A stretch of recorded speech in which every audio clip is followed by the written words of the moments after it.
Hello, fellow patriots, and welcome back to another episode of Red, Rights, and You. I'm Tim Andrews. I'm joined here again this week by political expert Mark Mosgrove. And we have a special guest this week, Adam Esker, who can give us a little peek behind the curtain. He was involved in local politics, and I think you're still on a planning commission, Adam, but give us a little bit of your background and your history. Yeah, sure. Nice to be on with you guys. It's a great day here. We're 5 days into a Trump presidency, and things are looking better. I'm here in Ohio, and I've been involved in local politics for 7 or 8 years. So I've been on the county executive committee, county central committee. I currently sit on the planning commission. I'm very involved with several of the local mayors, judges, representatives, state representatives, U.S. representatives. I've always been very interested in and fascinated in how politics work. And a lot of these people that work at the local level, they don't get paid a whole lot of money compared to what some of the federal Elizabeth Warren types get paid. So originally I was super interested in why these people do what they do. Why do they want to help people? I love it. It's so great. Local politics, in my opinion, is so much more important than federal politics, right? Everything in your local home is so important. So I've been involved in county politics for several years, and I've seen several things that truly have been an eye-opening experience. I even ran for a township trustee in 2019, which was quite the fascinating story. Anything you can tell us without getting into names or specifics? I won't drop any. I don't want to see a horse head in your bed. So I ran for township trustee in 2019. So there was about 5,000 people. I ran as a Republican against another Republican. I learned what happens on a local level just happens on a much bigger level in Washington, D.C. For instance, there were people sleeping with each other. There was money getting pushed around. There were businesses doing backroom deals with the trustees and the township to have favor with the local politicians. It was truly disgusting. I mean, and that's here just south of Cleveland in a very red county. That's what was happening in a township of 5,000 people. Now, there were so many good people that I met as well. A lot of constituents, a lot of citizens, a lot of people that were working for the township. But there was a police officer for the township who was backing my opponent, who I was told by multiple people, you have to watch yourself and your wife has to watch herself because he knows where you live. So don't go to the bar and drive home. And they will look for any excuse. So actually, this police officer was caught handing out literature for my opponent at a nursing home on duty. He was campaigning for my opponent on duty. A weaponized justice system in the county, Adam? And you know who his wife happened to be? The treasurer for the township. Of course. I was the senior class president, but we didn't have that kind of corruption going on. If I'd have known that maybe somebody would have slept with me, I probably would have participated. All he had to do was hand out candy bars. You probably would have won. That's it. I was out with my family, friends. We were handing out literature. I raised $1,000. We were out campaigning every evening and on the weekends. Obviously, I work a full-time job. So I never saw my opponent campaigning. Never. Not one time. I didn't run into anybody of his. I saw his signs, and I had signs and things all around the county. I thought, well, that's weird. So election night comes, and I get beat.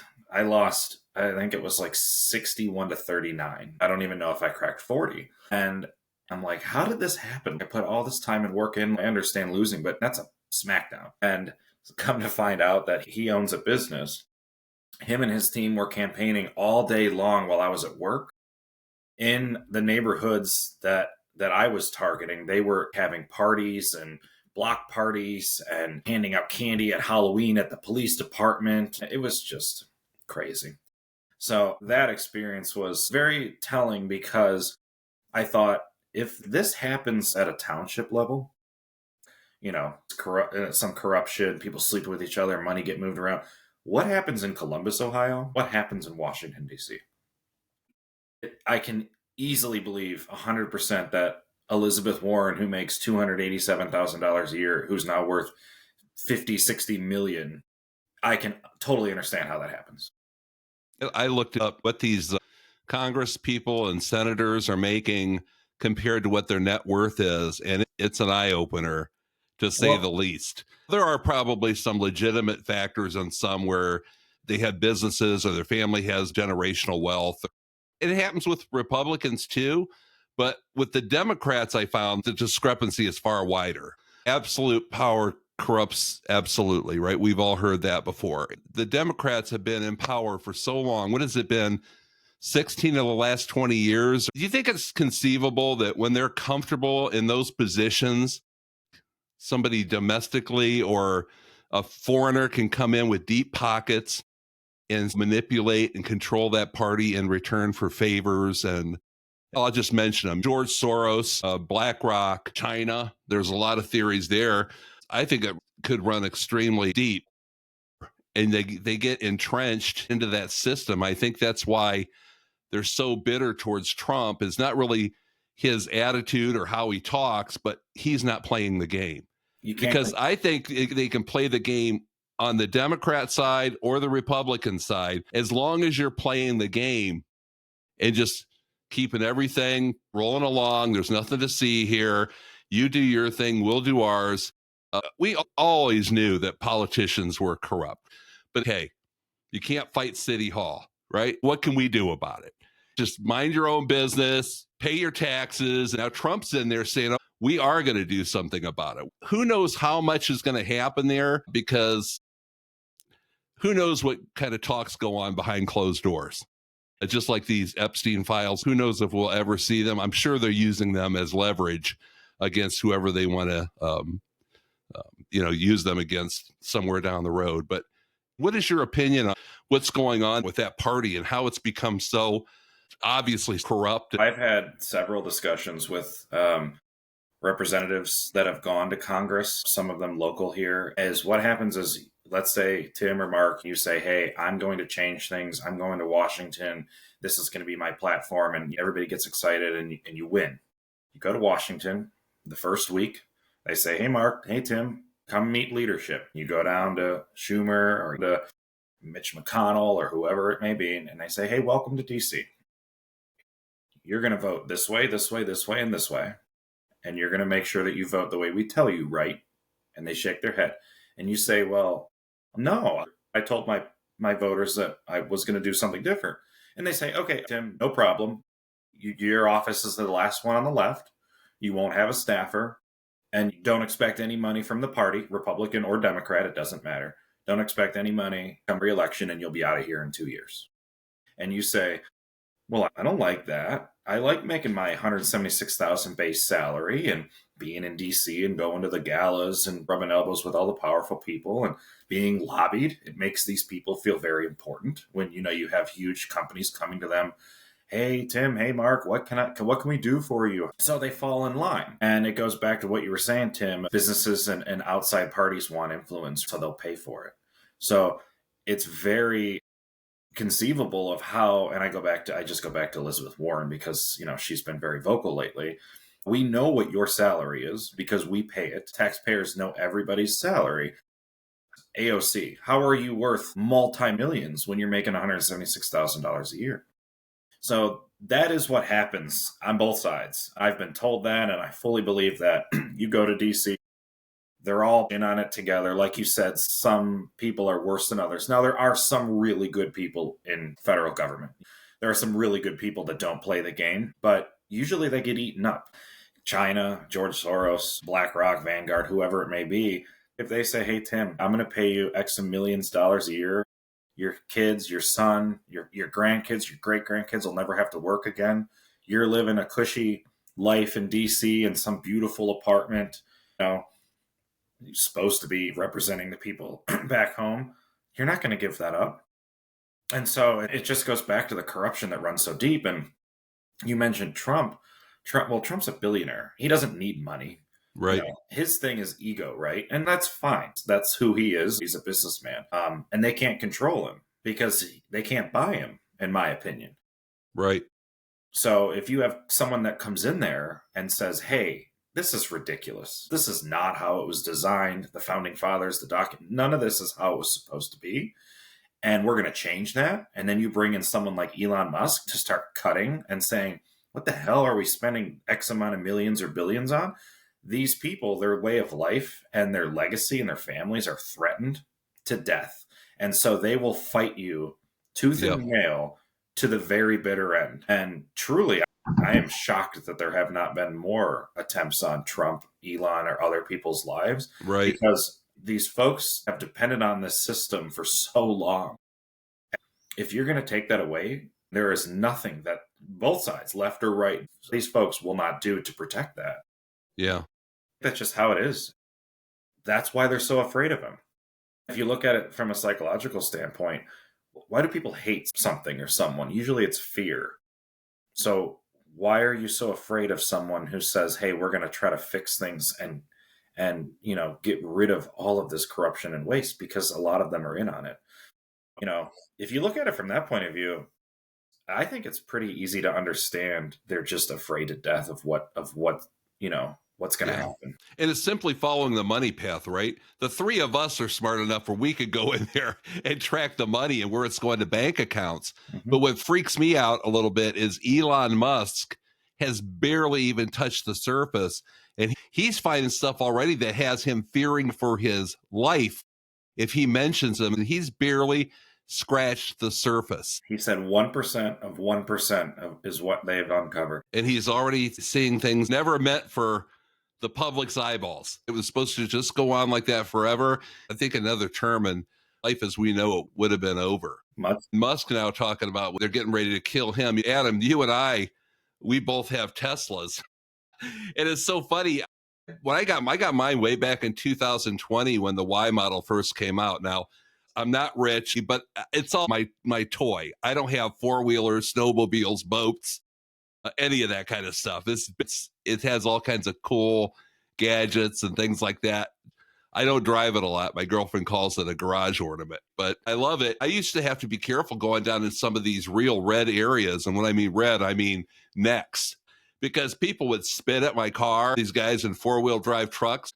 But now you got to be careful going into blue areas. They're not just spitting it. They're throwing Molotov cocktails. I know we have cameras. There's cameras all around the car. They'll show you who's trying to get into your car. But like Mark said, they could just wear a mask. They're kind of obvious when they have a mask on. But it's just amazing. People are crazy, Tim. I mean, I bought mine a year after you, and it was definitely not for the green reasons. Actually, I had a woman in Walmart parking lot come up to me a couple summers ago. She goes, "Thank you for saving the environment." And I just looked at her and I said, "Do you know where my electricity comes from?" She says, "Well, the wall."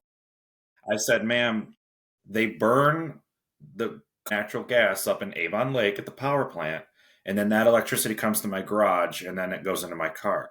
They're just burning the natural gas 50 miles away instead of me burning at my tailpipe." You feel good that you're saving the planet, huh? She said, "You don't know what you're talking about." And I said, "Well, I own the car. I understand how the car works. That is how it happens. It's not just magic." Then you can argue back and forth about is burning, natural gas cleaner than coal or, whatever. You still have to have power for the car, Tim. You know that. Right. I bought it. The technology is amazing. I will never buy another car. The car updates itself every month. You see the updates that come over. It's incredible. And I loved Elon Musk back then. Even before he came out and bought Twitter, he was just a center Democrat, someone that was just a normal person. And they loved him. Tesla was the darling of the left. And I bought the car because I thought it was really cool. I think I paid $3 last week in energy to drive to work for 5 days. So I love that fact. Yeah. I love it.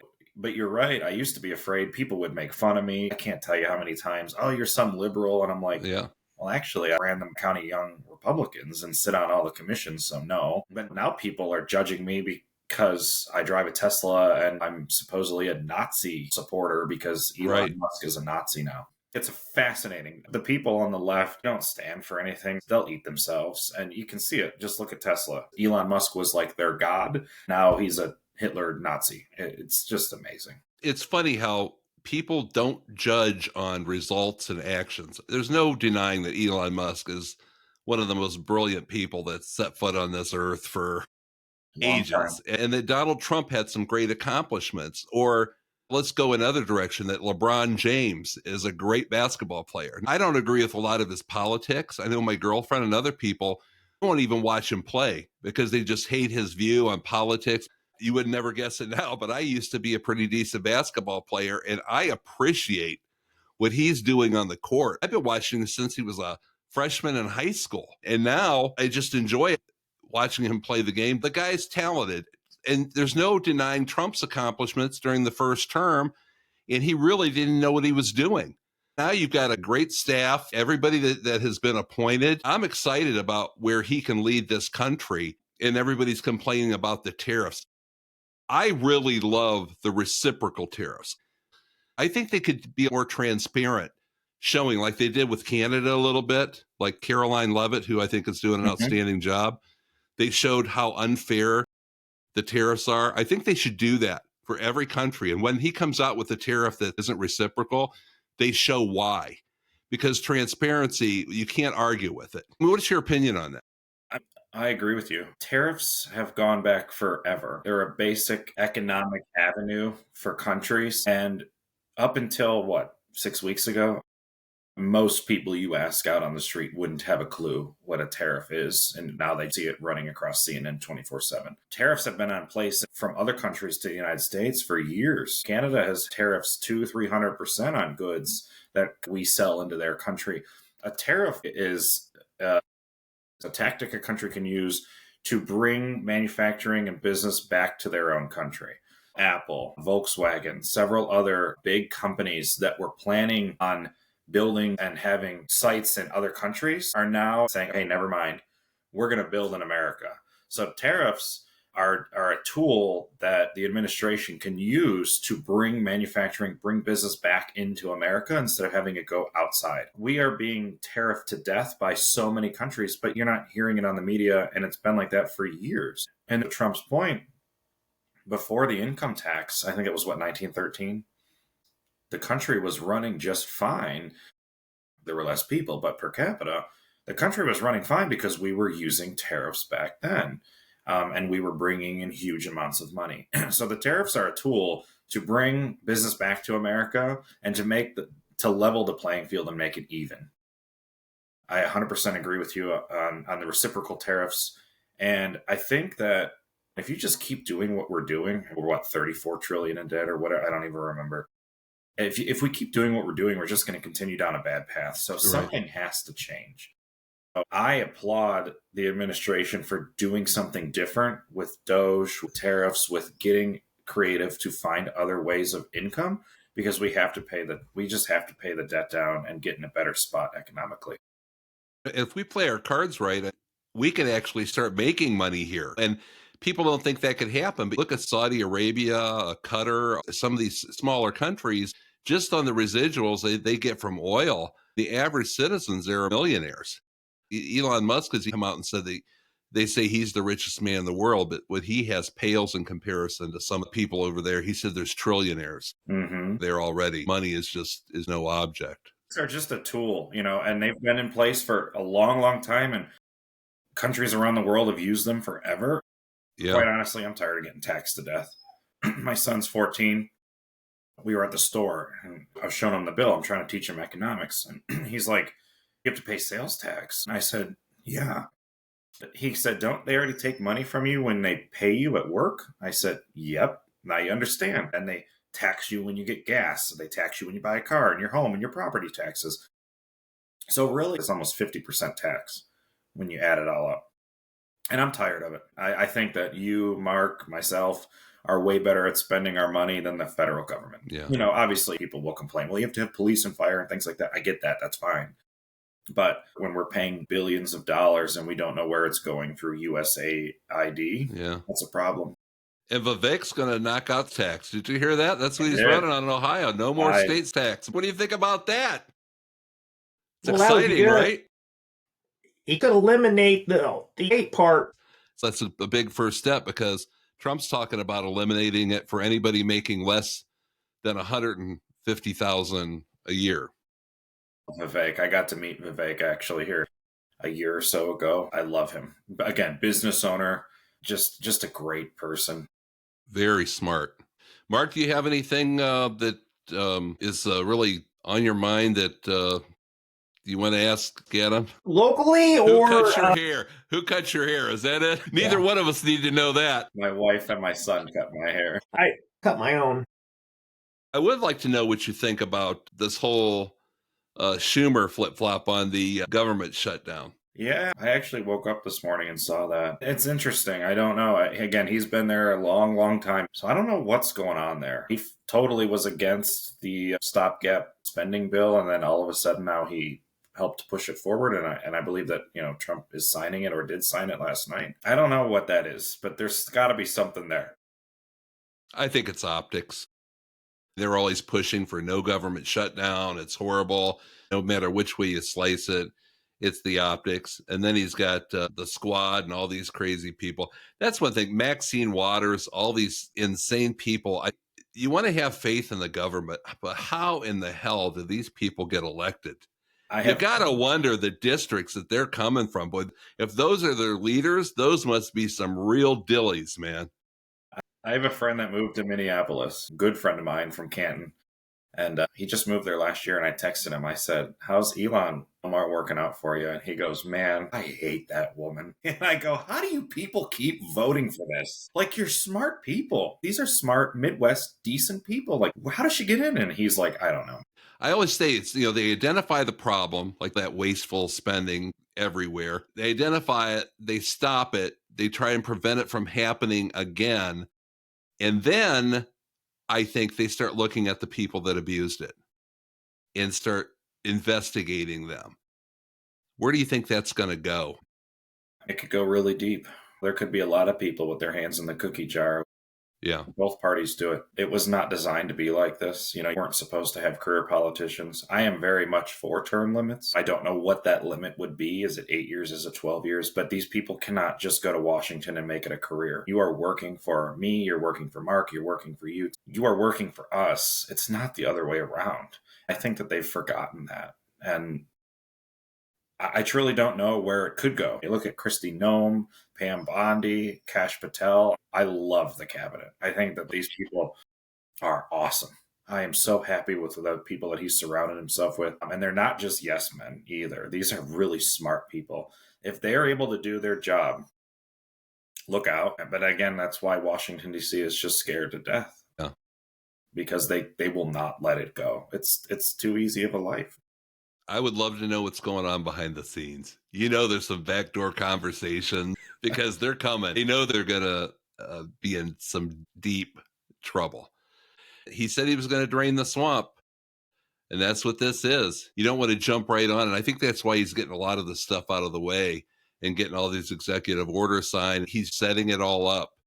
Like you said, Adam, and like we've all suspected, there's Republicans too. So if you open that Pandora's box, you're going to go after the Democrats. But then to be fair, you're going to have to go after the I don't care if they're Republicans, Democrats, libertarians, or whatever they are. If they're doing those kind of things, they don't deserve to be in office. So they need to clean house. One person that I don't agree with at all, but I respected up until recently, Bernie Sanders. I think he's almost a communist, but I thought that up until 2016, he lived by what he said. He lived in a very small home. Relatively speaking, he didn't have a whole ton of money. I don't think he was laundering. Up in 2016, he was running against Hillary, and then all of a sudden, he got pushed out by the party. And now I saw Mark, you hold up 3 of your fingers. He's got 3 homes. He's written a book, and he's traveling around the country talking about the evils of capitalism and business. And yet he's making millions of dollars by doing book signings and selling his book, which is the definition of capitalism. So I didn't agree with anything he said, but I can respect someone that lives by what he says, left or right. I don't care who it is. But when you sell out like that, it's just another example of left or right. They come to you and they say, hey, we're going to make everything go away. We're going to take care of you. Just do what we tell you. That's what happens. I saw it at the local level, and I would bet every dollar that I own that that's how it happens in DC. So, Adam, are you saying that there are actually traces of hypocrisy in government? Traces is Not the word I would use. Maybe the dictionary where it says government, hypocrisy is the first definition, right? Yes. I just taught my son recently again the Ronald Reagan quote of what is the worst thing you can hear? I'm from the government and I'm here to help. It's like, Jaden, if you hear that, you run the other way. I'll tell you what, it's been an eye-opener today. I really appreciate having you on. I learned a lot. It's good to see somebody that's peeked behind the curtain. I think some people that don't believe things like this can possibly go on in government at the federal level, when they see that there's things that go on at just this local level, that it makes it a little bit easier to understand. I want to get the point across. We have some amazing people here. Right. Locally. There are some amazing people that I work with and for on the county level. Obviously, there's corruption everywhere and local governments, but we have some amazing people that I am so proud to know. At the end of the day, I think that folks like ourselves, our kids, young people, they've been taught. You go to school and you learn about the United States government and the founding fathers and the wars we fought through and where we are and things like that. And you just want to believe that the government is just looking out for you and everything that it was designed to do. And unfortunately, I think that that's not the case in most instances today. And that's why people just don't want to believe it, because if that's true, then what else is true? And everything is wrong, or that you've been taught is not correct. And I think that's a big thing where you see people, oh, that can't happen. Well, it can, and it is. We would love to have you back on again. Bring one of those good people with you. It's always nice to have people that are in politics to discuss politics with, because it gives us a glimpse at things that maybe we don't see every day. Some of the things are a little bit shocking, but interesting all the same, because this is what shapes our country and what shapes us at the local, the federal, and the state levels. We love to have those kind of discussions. We appreciate you. I appreciate you guys having me on. It's been great. It's been fantastic. I want to say thank you to everyone that continues to support us with your subscriptions, your likes, your comments, your shares, word of mouth, good or bad. Adam, real quick before we go, what are you doing now, and how can somebody get a hold of you if they have a business and they'd like some help? Yeah. So just a real quick shameless plug. I work for a local company here in Cleveland. We do payment processing. So any business that takes credit cards or accepts payments, we want to be the local processor. Our competitors are Square, Stripe, things like that. Local service. We're able to eliminate fees legally and compliantly. And when you call someone, you talk to me, you talk to someone in Cleveland, not someone in India. I also work on the business lending side too. So I help businesses in regards to getting access to good capital, good loans. My goal is to help businesses access money from lenders that can help them grow and have an ROI. I never want to just keep people stuck in that endless cycle of those merchant cash advances. We actually help a lot of people get out of those. So merchant services, payment processing, you own a business, you want someone to look at your statements and help you eliminate fees, have white glove service, new technology. If you need cash for your business, I'll be happy to help. Perfect. And the name of the business, and do you have a website where people can reach out? Ratetracker. Perfect. And it's Adam Esker, everyone. All right, buddy. Thank you. Thanks, guys. Yeah, thanks so much for your help. We appreciate you. God bless you, everyone. God bless the United States of America. Stay strong, stay the course, and stay patriotic. Thanks for joining us again. We hope to see you again soon. Thanks all. Bye-bye.